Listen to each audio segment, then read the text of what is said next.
આજે આટલી ખરાબ પરિસ્થિતિમાં પણ આપણા ટિફિન સેવા અત્યારે ચાલુ છે.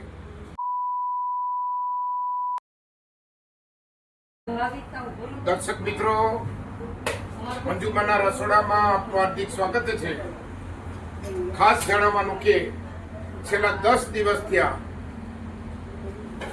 ગેસના બાટલા એલપીજીના ની શોર્ટેજ હોવાને કારણે આજે વિધવા બહેનોના રસોડું ચાલુ રાખવા માટે દેશી હિસાબ પેલાના જમાનામાં જે લાકડાથી આપણે રસોઈ બનાવતા હતા, આ લાકડા સાવલિયા ફર્નિચર તરફથી લાકડા દાનમાં મળ્યા છે.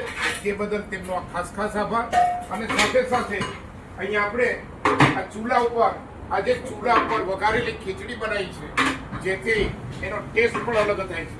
તો આ તબક્કે દર્શક મિત્રો, દરેક દાતાશ્રીનો ખાસ આભાર એટલા માટે માનવામાં આવે છે કે આજે આટલી ખરાબ પરિસ્થિતિમાં પણ આપણા ટિફિન સેવા અત્યારે ચાલુ છે. આભાર. જય મહારાજ.